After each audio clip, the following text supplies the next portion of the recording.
A work can be completed by P and Q working separately in 12 days and 18 days respectively, but they work on alternate days beginning with P. How many days will it take to complete the work? A అనే person a work సంబట్ a work can be completed by P and Q అన్నాడు. P అనే person ఒక work complete చేయడానికి 12 days time పడితే Q అనే పర్సన్కు 18 days time పడుతుంది. అప్పుడు టోటల్ వర్క్ ఎంత అవుతుంది? ఎల్సిఎం ఆఫ్ 12, 18 ఎల్సిఎం అనేది 36. అప్పుడు ఎఫిషియన్సీ ఆఫ్ P ఏమవుతుంది? P ఎఫిషియన్సీ 36/12 అంటే 3 అవుతుంది. Q ఎఫిషియన్సీ ఏమవుతుంది? 36/18 అంటే 2 యూనిట్స్ అవుతుంది. ఇక్కడ ఏమన్నాడు? But they work on alternate days beginning with P అనే పర్సన్ డే 1 రోజు చేస్తే ఆల్టర్నేట్ డే Q అనే పర్సన్ డే 2 రోజు చేస్తాడు. అగైన్ P అనే పర్సన్ డే 3 రోజు చేస్తాడు. Q అనే పర్సన్ డే 4 చేస్తాడు. ఈ విధంగా ఆల్టర్నేట్ డేస్ వర్క్ కంప్లీట్ చేస్తారు అన్నట్టు.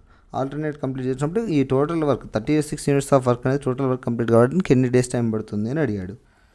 అప్పుడు 2 days of P plus Q efficiency ఎంత?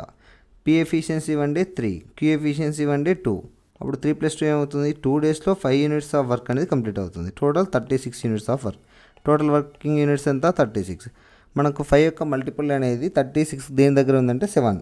5 7 = 35 ఇంటూ 7. 7 2 = 14. 14 డేస్లో వాళ్ళు 35 యూనిట్స్ ఆఫ్ వర్క్ అనేది కంప్లీట్ చేస్తారు. రిమైనింగ్ వర్క్ ఎంత? టోటల్ వర్క్ 36 యూనిట్స్ నుంచి 35 యూనిట్స్ ఆఫ్ వర్క్ కంప్లీట్గా ఉంది. Remaining work 1 unit. ఈ 1 యూనిట్ ఆఫ్ వర్క్ ఎవరు కంప్లీట్ చేయాలి? P. స్టార్టింగ్ విత్ P అన్నాడు కాబట్టి P అనే పర్సన్ కంప్లీట్ చేయాలి కాబట్టి remaining work 1. Efficiency of P 3 అంటే 1/3 డేస్ ఎక్స్ట్రా టైం పడుతుంది. 14 డేస్ ప్లస్ ఈ 1/3 డేస్ కలిపితే 1/3 డేస్లో ఆ వర్క్ అనేది కంప్లీట్ అవుతుంది.